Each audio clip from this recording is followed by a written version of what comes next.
네, 안녕하세요. 이번에는 여러분들이 가장 궁금해한 중남미 놀러 가는데 어떻게 하면 편하게 갈 수 있고, 그리고 적은 비용으로 많은 걸 볼 수 있나, 그리고 뭘 봐야 되나, 그걸 중남미 문화 역사 이거하고 결합해서 한번 소개해 드리도록 하겠습니다. 지금 보시는 이 지도가 라틴 아메리카, 특히 이 라틴 아메리카, 멕시코, 그리고 여기가 바로 쿠바, 도미니카 공화국, 그리고 남미 이렇게 연결되어 있는 곳이에요. 자, 중남미 옛날에는 와 중남미 하면 엄청 멀다고만 생각을 했었잖아요. 그런데 사실 지금은 지구촌 시대, 그래서 그렇게 멀다고만 볼 수가 없어요. 그래서 제가 멀고도 가까운 곳, 중남미다 이렇게 이름을 붙여봤습니다. 보통 사람들이 그렇잖아요. 중남미는 멀다? 근데 지구촌 시대에서는 이제 먼 곳은 없어요. 중남미 역시 일일 생활권으로 들어왔고, 특히나 우리 한국의 젊은 신혼부부들이 신혼여행지 최고 선호지 1위가 멕시코의 깐쿤이라는 곳이에요. 깐쿤. 깐쿤이 어디냐? 그 멕시코의 유카탄 반도 끝자락에 있는 그 해변가인데, 거기에는 마야 시대의 그 유적인 뚫룸이라는 곳도 있고, 그 주변에 뭐 치첸이사, 보남파, 하여튼 뭐 마야 문명의 보고예요, 보고. 유카탄 반도가. 그리고 이 깐쿤에서 아주 가까운 곳에 지척지간에 바로 꾸바가 있어요. 꾸바. 자, 그러면 이 꾸바가 왜 관광상품으로 요새 뜨고 있느냐? 꾸바는 가보신 분은 아시겠지만 시간이 정지한 듯한 그런 느낌? 그리고 자본주의의 그 상흔이 아직까지는 침투하지 않은 그런, 어떻게 보면은 조금 조용하고 천연의 공해 없는 그런 곳이라고 해서 요새 에코투어리즘의 아주 대표적인 장소로 각광받고 있는 곳이 꾸바예요. 자, 그러면 깐쿤까지 가려면 너무 멀지 않냐? 근데 그렇지 않더라 이거야. 한국에서 깐쿤을 찾는 관광객이 굉장히 많이 늘었어요. 그래서 멕시코의 아에로메히코, 이제 스페인어로 말하면 아에로메히코라고 하는데, 이제 한국에서는 뭐 에어멕시코 뭐 이렇게 이야기하겠죠. 그런 항공사가 서울에서 출발해서, 그러니까 인천공항에서 출발해서 멕시코 시티까지 다이렉트로 가는 거예요. 그 다음에 깐쿤을 잇는 직항편을 주 4회나 투입이 된 거예요. 그래서 중남미까지 가는데 한 번도 갈아타지 않고 그냥 멕시코까지 가는데 한 번에 가는 거예요. 한 번에. 그리고 한국에서 가장 편히 중남미로 가는 여행편이 제가 알고 있는 그 선에서 이렇게 몇 가지 정리해 봤는데, 멕시코 깐쿤 이쪽으로 간다면 아에로메히코를 타고 직항으로 한 15시간 정도 타면 가는 거예요. 그 다음에 한국에서 대한항공을 타고 브라질 상파울로까지 가는 직항 노선이 있어요. 물론 LA에서 한번 경유를 하지만 그건 비행기를 갈아타는 게 아니라 비행기 청소하고 주유하기 위해서 한번 LA에서 그 승무원들만 바꾸고 비행기는 그 비행기가 그대로 가요. 그래서 상파울로까지 가서 상파울로에서 이제 아르헨티나로 가면 한 2시간 정도밖에 안 걸려요. 이렇게 가는 게 있고, 또 좀 저렴하게 가고 싶다 이런 사람은 에어 캐나다. 선생님이, 그러니까 저는 이걸 많이 이용을 했었어요. 왜냐면 이게 저렴하니까. 한국에서 토론토까지 가서 토론토에서 페루 리마, 그리고 쿠스코의 마추픽추 이런 데를 가는 그런 노선인데, 한국에서 토론토까지 직항으로 가는 게 아니라 일본 나리타를 경유해서 가요. 그 다음에 한국에서 또 도쿄로 가서 도쿄에서 멕시코시티까지 가는 노선이 있는데, 이것도 직항 노선이죠, 거의. 이건 잘을 타고 가면 그렇게 직항으로 갈 수 있어요. 그 다음에 가장 잘 모르면 이제 하는 케이스가 한국에서 미국 가서 미국에서 중남미로 가는, 미국에서 중남미 가는 비행기는 수도 없이 많고 공항도 수도 없이 많고, 특히 LA, 아틀란타, 마이애미, 뉴욕 이런 데가 이제 많이 취향을 하고, 그 다음에 또 한국에서 유럽을 걸쳐서 유럽의 마드리드라든가 암스테르담, 파리, 프랑크푸르트 거기서 대서양을 건너서 중남미를 가는 길이 있고, 또 좀 의외지만 한국에서 호주 시드니로 가서 시드니에서 케이프타운, 그러니까 밑쪽으로 가는 거예요. 이것은 부에노스아이레스 이렇게 가면은 이게 거리가 다 비슷해요. 왜? 특히 그 부에노스아이레스는 우리나라의 서울의 대척척면에 있어요. 완전히 반대쪽에 있기 때문에 시차도 12시간이고 이러기 때문에 이렇게 가도 거의 비슷하더라 이거예요. 자, 그래서 그 많은 사람들이 중남미 여행을 갔다 오신 분도 있는데, 우리가 우리나라 여행 그 스케줄을 보면은 그 에이전시에서 만드는 거 보면은 여기저기 찍고, 비행기 많이 타고, 시간은 조금이고 여러 나라 가서 인물 사진 만 찍고 오는, 증명 사진만 찍고 오는 그런 형태가 많은데, 그건 제 입장에서는 추천드리지 않습니다. 왜냐? 라틴 아메리카는 한 나라가 아니라 대륙이에요. 대륙. 한 번에 몇 곳을 찍는 여행은 거의 불가능해요. 왜? 브라질 한 국가만 해도 미국과 맞먹는 땅덩어리예요. 미국이 얼마나 넓어요. 근데 브라질 한 나라가 미국과 맞먹는 그런 거대한 국가이고, 남미 대개의 국가들도 다 영토가 큰 나라들이에요. 대표적으로 아르헨티나만 해도 세계 7위의 그런 영토를 가지고 있고, 멕시코도 세계 11위. 이런 식으로 엄청나게 큰 땅덩어리를 가진 국가들이고 어마어마한 대륙이다 이거야. 그래서 북미의 멕시코만 한번 예로 들어온다면 남한 면적이 20배, 한반도의 9.5배나 되는 그렇게 큰 지역이다 이거야.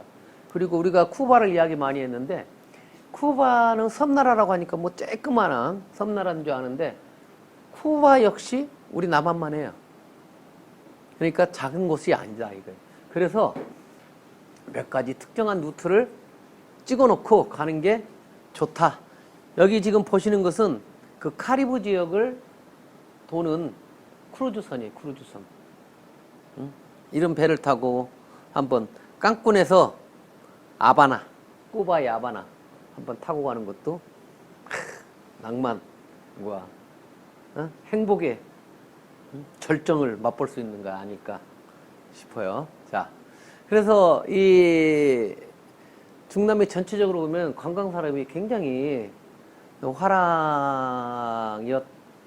그런데 지금 코로나 때문에 지금은 잠시 주춤하겠지만은, 이 중남미 국가들에 있어서 관광 산업이라는 것은 정말 굉장히 중요해요. 왜? 굴뚝 없는 선조들이 물려준 그 유산들, 그걸 가지고 자연환경, 자연이 준 선물, 그걸로 먹고 살기 때문에 사실은 뭐 누구든지 알겠지만 굴뚝 없는 효자 산업이다 이거야. 굴뚝이 없어요, 굴뚝이. 그래서 카리브는 미국하고 가까우니까 그런 근접성으로 많이 발전을 했어요. 그래서 쿠바가 공산화되기 전에, 사회주의 혁명, 피델 카스트로에 의해서 사회주의 혁명이 일어나서 이른바 공산화가 되기 전에는 미국에 가장 각광받는 그 관광지였어요. 그래서 도박장도 많고 막 그랬는데, 쿠바가 혁명을 일으키면서 미국과 적대관계를 이루고, 미국이 또 무역 봉쇄를 해서 쿠바가 살기가 굉장히 어려웠어요. 그렇지만 소련의 그 냉전 시대에 소련의 지원도 받고 이러면서 산업을 육성을 해서 70년대까지는 중남미에서 가장 대표적으로 잘 사는 곳 중에 한 나라였어요, 한때. 그러다가 계속 미국이 모두 무역을 봉쇄해버리기 때문에 어떻게 장사 안 하고 거래 안 하고 살 수 있는 나라가 없잖아요, 전 세계적으로. 그래서 쿠바가 곤란을 겪었었지만 90년대에 들어서면서 쿠바의 어떤 경제적 가치를 인정한 유럽의 국가들이 미국의 간섭에도 불구하고, 특히 스페인을 중심으로 스페인, 이탈리아, 캐나다 기업들이 쿠바에 투자를 많이 해서 관광산업을 굉장히 육성을 했어요. 그래서 쿠바도 관광산업이 국가 주요 산업 중에 하나예요. 그리고 멕시코, 이 멕시코는 정말 유수한 자연환경과, 그리고 저번 시간에 우리가 한번 공부도 했었던 그 원주 문명들이 많기 때문에 문화유산들이 가장 많이 어우러진 그런 나라 중에 하나예요. 그래서 유네스코 중 세계 문화유산이라는 게 있는데 그런 것들이 31곳, 세계에서 두 번째로 많은 그런 국가예요. 멕시코가. 그만큼 볼 게 많다 이거죠. 응? 그래서 멕시코는 중남미 1위, 전 세계 6위에 해당하는 그런 그 관광 수입을 얻고 있는 그런 국가입니다. 자, 또 뭐 다른 국가도 마찬가지죠. 페루와 볼리비아는 잉카 문명의 보고, 그리고 칠레는 와인 투어, 안데스 산맥, 남극 뭐 이런 여행으로 칠레를 많이 찾고 있고, 특히 아르헨티나는 이제 탱고로 유명하니까 탱고쇼, 그리고 부에노스아이레스라는 도시가 굉장히 세련돼 있어요. 남미의 파리라고 부를 정도로 멋있는 도시예요. 그래서 그리고 깔라파떼 가보면은 빙하가 눈앞에서 볼 수 있어요. 남극의 빙하. 그래서 그런 걸 즐길 수가 있어요. 그래서 중남미 관광은 한때는 뭐 교통, 숙박시설, 관광 인프라 부족으로, 그리고 특히나 치안. 그러니까 중남미 가면 위험하지 않아요. 많이들 그렇게 생각했는데 사실은 이들 국가들의 주요 수입원이 관광산업이기 때문에 관광산업에 굉장히 투자를 많이 해요. 그래서 특별히 관광경찰이 있어요. 관광경찰. 안전관광을 하기 위해서 관광경찰을 배치하는데 지금 여기 이 모습이 이 관광경찰들이에요. 특히 여자들이 많죠. 부드러워. 응? 그래서 이렇게 안내도 하고, 여기 이제 포스트 보면 소모스 두 폴리시아 데 투리스무, 무슨 말인지 알겠죠? 우리는 관광경찰입니다. 그래갖고 막 설명을 하는 거잖아. 그렇죠? 자, 이 중남미는 특히나 땅 대륙이라 그랬잖아요. 대륙. 대륙이기 때문에 이 자연 경관을 먼저 한번 보자면, 그러니까 중남미를 문화 관광도 할 수 있고 자연 관광을 할 수도 있다 이거죠. 자연 관광. 남북으로 길게 뻗쳐 있잖아요. 지도만 봐도. 그래서 온대, 아열대, 열대, 그리고 안데스의 산악, 판파, 사막, 고원, 밀림, 뭐 빙하, 화산, 늪지, 뭐 기타 등등. 예? 지구의 모든 자연환경을 다 맛볼 수 있는 것이 바로 이 중남미 대륙이다. 이게 바로 신혼 관광지로 각광받고 있는 깡꾼이에요. 깡꾼. 이 바닷빛, 그리고 이 멋진 호텔들. 여기는 호수예요. 호수. 여기는 바다고. 정말 멋있는 곳이죠. 깡꾼. 자, 아마존의 자연환경. 이건 아마존이에요. 아마존. 아마존을 지금 공중에서 찍은 건데, 이런 열대 우림 사이로 아마존 강이 흐르고, 이걸 배를 타고 조금 이렇게 관광을 하는 거예요. 아마존 투어. 그 다음에 중남미, 특히 멕시코 이런 사막지대에 가면은 이런 정말 영화 속에서나 볼 수 있는 선인장들이 질비하게 서 있는, 그리고 선인장이 우리나라에 뭐 화분에 있는 쬐끔하는 그런 선인장이 아니에요. 응? 어마어마하게 크다. 선인장도. 응? 자, 사막도 있어요. 이런 사막. 응? 멋있죠? 그래서 미국에서 영화 찍을 때 사막 장면이 나오면 아프리카에 가서 찍은 게 아니라 멕시코의 소노라, 예? 거기 사막이 있는데 그 사막에서 많이 찍는 거예요. 이렇게 사막 투어. 또 이게 우리나라 선전에서 가장 많이 나오는 우유의 소금 사막이야. 볼리비아에 있는. 우리나라 차 같잖아요. 모양이. 진짜인지는 모르겠지만 하여튼 우유의 사막. 그 다음에 여기가 바로 최근에 각광받는 바라데로 쿠바의 휴양지예요. 쿠바 휴양지. 이 바닷빛, 정말 바닷빛이 푸르지 못해서 초록색인 이유는 거기 그 산호초들이 밑에서 그 살고 있기 때문에 그 빛이 투영돼서, 그리고 보통 이런 데가 투명도가 수심 10m까지 보이는 그런 천혜 관광 지구, 오염이 되지 않은, 현재까지는 앞으로는 모르겠지만 현재까지는 그런 지역이에요. 아까 이야기했던 빙하도 볼 수 있다 그랬죠. 아르헨티나의 깔라파테, 그러니까 그 가장 남쪽에 가보면은 이렇게 빙하를 구경할 수 있어요. 이런 식으로 바로 앞에서 보는 거예요. 그 다음에 선생님이 정말 여러분들의 추천드리고 싶은 곳, 아르헨티나, 브라질, 파라과이 접경지대에 있는 이구아수 폭포예요. 이구아수 폭포. 이 폭포를 다 보기 위해서는 이틀 정도 걸리는데, 이 사이로 전부 다 이 주변으로 기차 노선이 다 만들어져 있고, 이건 일부죠. 일부 폭포들이 여기가 가장 유명한 그 악마의 목구멍이라는 별명을 가진 폭포예요. 제가 운 좋게도 학교 생활할 때 한 번, 그리고 직장 생활할 때, 그 국회에서 근무할 때 출장으로 한 번 가서 2번을 갔다 왔습니다. 한국 사람이 살지 않고 여행 목적으로 2번 간 사람이 별로 많지 않을 것 같아요. 하여튼 멋있어요. 정말. 어마어마하죠?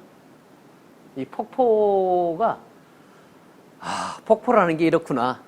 여기 가면 나이아가라 폭포, 혹시 가보신 분들도 계시겠지만, 나이아가라 폭포가 그냥 줄지어서 서 있는 거예요. 그리고 일단 수량이 많고 어마어마하죠. 이렇게 통로가 있어서 폭포, 이게 뭐 가깝게 보이지만 그렇게 가까운 곳은 아니에요. 근데 물줄기가 다 튀어서 완전히 거기 가면 뭐 그냥 빗속을 거닌 듯한 그런 느낌. 그리고 세계에서 가장 높은 곳에 존재한다는 띠띠까까 호수, 그게 볼리비아에 있는데, 띠띠까까 호수, 이 호수 위에 집으로 엮어서 이렇게 인공섬을 만들어서 살아요. 사람이 옛날엔 진짜 살았고, 지금은 이제 관광지로 개발해서 애들 또 가보니까 이 안에 태양 전지가 있더라고요. 그래서 불도 켜고 관광 목적으로 새롭게 만들어서 하는 것도 있어요. 자, 이렇게 자연 경관도 다양해요. 그죠? 아까 보면 밀림에서 빙하까지 있었잖아요. 근데 문화유산을 보자 이거야. 문화유산. 이것도 뭐 우리 수업 시간 내내 설명했던 것처럼 문화유산도 어마어마하다 이거야. 뭐 대표적으로 마야, 아스테카, 잉카 이런 문화 유적들이 있으니까. 그리고 식민지 생활을 300년 동안 했기 때문에 유럽의 그 어떤 그런 그 흔적들도 굉장히 많이 남아 있어요. 그래서 아까 부에노스아이레스를 남미의 파리라고 할 정도로 유명하다 그랬잖아요. 자, 이게 깐쿤 해변가에 있는 뚫룸이라는 마야의 유적이에요. 그러니까 깐쿤에 가면 바다도 보고 열대어도 보고 마야 유적도 보고 그런 곳이에요. 그래서 각광을 받는 거예요. 자, 깐쿤에서 별로 멀지 않는 유카탄 반도에 세계 피라미드 중에서 가장 아름답다고 하는 세계 7대 불가사의 중에 하나인 치첸 이사. 이 계단을 다 세어보면은 365개예요. 정확하게. 이 위에 이 재단이 있고. 그러니까 신전이죠. 근데 이 안으로 들어가 보니까 옛날 그 여지대를 통치했던 빡갈이라는 왕의 무덤이 발견됐고, 거기서 많은 유적들이, 유품들이 나오기도 했어요. 아주 유명한 피라미드. 예쁘죠? 자, 남미의 대표적인 문화 상품들이에요. 이런 것들은 사실 뭐 유럽이나 큰 차이가 없어요. 교회나 궁전 이런 것들은 다 이렇게 지금 멕시코 따스코의 관광지인데, 이 따스코라는 도시는 원래 은광이었어요. 그러니까 은을 개발하기 위해서 산속에 이주할 수밖에 없고, 그래서 이런 식으로 그리고 그 은으로 세운 교회인데, 이 속에는 금으로 장식된 그 벽면이 있어요. 그 정도로 여기가 따스코의 모습이에요. 따스코. 멕시코의 따스코. 그리고 남미 관광지의 필수 코스, 모든 사람이 다 아는 마추픽추, 응? 마추픽추라는 곳이 이렇게 생겼어요. 한번 뭐 가보셔도 좋고. 그 다음에 콜롬비아의 까르타헤나. 아, 여기는 옛날 무역항으로 아주 유명했던 곳이에요. 그러니까 식민시대 때 스페인이 모든 항구에서 무역을 하는 게 아니라 세 항구에서만 무역을 하라고 그랬어요. 그 항구 중에 하나가 까르타헤나, 그리고 멕시코의 베라크루스, 그 다음에 파나마의 그 항구, 그렇게 해서 세 개 항구만을 무역 항구로 그 이제 허가를 하고, 그래야 통제가 쉬우니까. 이 까르타헤나. 까르타헤나에 가면은 이게 콜롬비아의 색이에요, 색. 이렇게 울긋불긋해요, 거리가. 우리가 보면 굉장히 촌스럽다고 볼 수도 있는데, 그 느낌이 아주 다르죠. 자, 그 다음에 영화 미시온에서 소개되었던 그 예수회하고 원주민들이 그 포교를 하고, 그리고 예수회에서 원주민들을 포교해서 새로운 공동체를 만든다고 만들었던 미션에 나오는 그런 그 실제 수도원의 모습이에요. 응? 그 다음, 여기, 쿠스코, 응? 리마. 여기는 구아달라하라. 여기는 그 남미 아르헨티나의 그 부에노스아이레스의 가장 부촌 지역인 그 상업지구, 응? 뿌에르토 마데로. 그 다음에 테오티후아칸, 뭐, 자, 이런 식으로 했어요. 근데 이 페루와 콜롬비아 먹거리도 정말 다양하고, 원주민들의 먹거리와 혼합돼서 새로 만들어진 것들이 많은데, 그 중에서도 우리가 놀러 가면 많이 먹는 게 세비체라는 냉채 요리가 있는데, 이 세비체는 그 문어, 뭐 새우, 조개, 해산물 칵테일 해서 더운 지방에서 많이 먹는 그런 거고, 이 멕시코처럼 그 콜롬비아나 페루의 먹거리도 이 옥수수와 감자가 주식이에요. 근데 옥수수는 장기 저장이 쉽지만 이 감자는 어렵잖아요.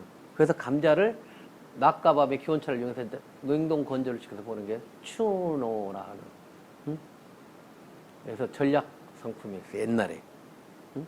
그리고 또 꾸이 요리라고 있는데, 이 꾸이 요리, 이게 꾸이가 토끼, 야생 그 꾸이라는 토끼가 있는데 그 토끼 요리고, 옥수수술인 치차술이 있어요. 그래서 이 치차술을 만들면은 일단 그 대지의 신, 우리 빠차마마라고 되어 있잖아요.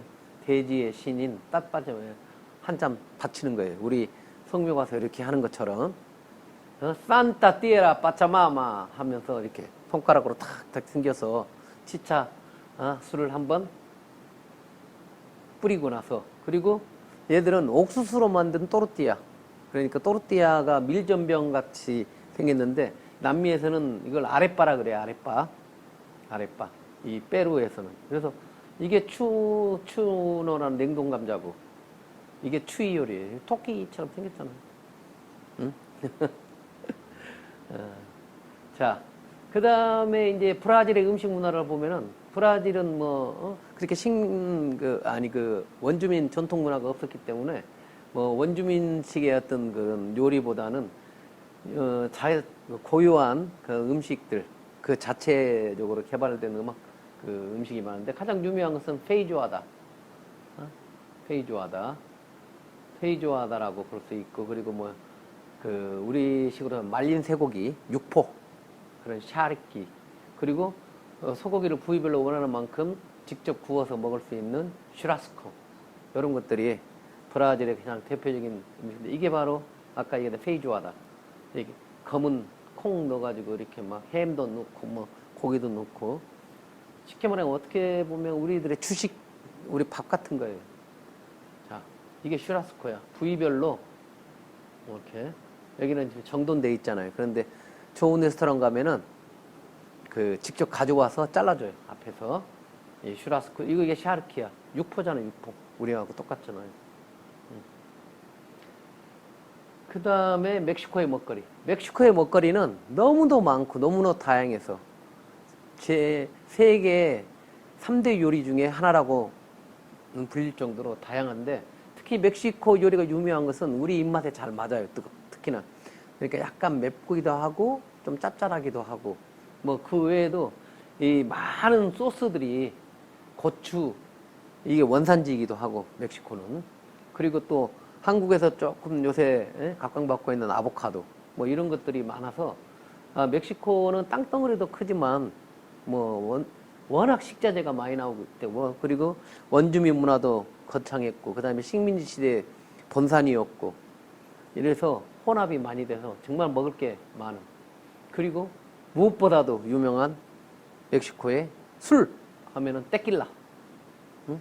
그 테킬라는 원래 선인장 술인데 선인장 술을 증류시켜서 만든 좀 독한 술이에요. 그게 테킬라고, 원래 선인장을 자르면 그냥 나오는 즙이 있는데 그걸 그냥 자연 상태에서 발효를 시키면 나오는 게 우리나라 막걸리 비슷하게 생긴 뿔게. 응? 뿔게. 그리고 우리가 한국에서도 먹는 따꼬, 그 따꼬라는 것은 이렇게 원주민과 유럽과 아프리카, 유태인, 아랍, 특히 아랍 쪽에서 건너온 그런 음식의 형태라고 볼 수 있어요. 그래서 따꼬, 응? 따꼬를 이렇게 응? 다양하게, 응? 이게 테킬라, 이걸로 만든 술이에요. 테킬라 만든. 응? 테킬라 회사가 저렇게 다양히 많고, 그 다음에 아사도, 아르헨티나의 대표적인 먹거리 아사도, 응? 이런 게 있어. 이게 바로 세비체. 이게 따꼬를 아주 멋들어지게 먹는, 응? 그런, 이게 따꼬가 이렇게 다양하죠. 한국에도 많이 보급이 돼서 이제 많이들 먹고 있는데, 멕시코의 요리의 전부 이런 것들은. 이건 그 칠레, 그러니까 고추 안에 치즈를 넣고 위에 크림 발라서 석류 띄워서 무슨 멕시코 국기 색깔이다 이거야. 빨강, 파랑, 하양. 응? 아주 맛있어요 저거. 응? 뽀솔레. 응? 멕시코의 대표적인 요리 중에 하나인 뽀솔레. 닭고기, 뭐 쇠고기, 숲. 자, 라틴 아메리카 와인. 또 한국에 유명한 게 와인이에요, 와인. 응? 칠레 와인. 칠레 와인도 이미 그 대표적인 와인들이 많이 수입이 되어 있는데, 꼰차이 또로라는 국가적으로 큰 기업이 있어요. 그런 그렇게 있고, 아르헨티나, 칠레만 와인을 파는 게 아니야. 아르헨티나 또 와인도 있고, 그 다음에 이 아르헨티나 와인 중에 유명한 와인은 트라피체라는 상표가 있어요. 트라피체도 굉장히 유명한 와인이고, 또 우루과이, 그 인접한 그 우루과이도 좋은 와인들을 많이 만드는데, 우루과이 품종 중에 따나시라는 품종이 있어요. 이런 고급 와인도 만들어내고 있더라 이게. 우루과이에서 와인을 만드는 그런 데고, 예. 거기서 나오는 유명한, 자, 이 유명한 한국에서 많이 대표적으로 이게 칠레 와인, 이게 아르헨티나 와인, 이 펠리페 루티니라는 것은 굉장히 비싼 고급 와인이에요. 이게 아르헨티나 와인, 이건 몬테스 알파라고 유명한 칠레 와인. 그리고 이제 마지막으로 아까도 여러 번 이야기했지만 에코투어리즘. 그러니까 자연을 보존하면서 여행을 한다 이거죠. 그래서 이 에코투어리즘으로 많이 또 사람들이 놀러도 많이 간다.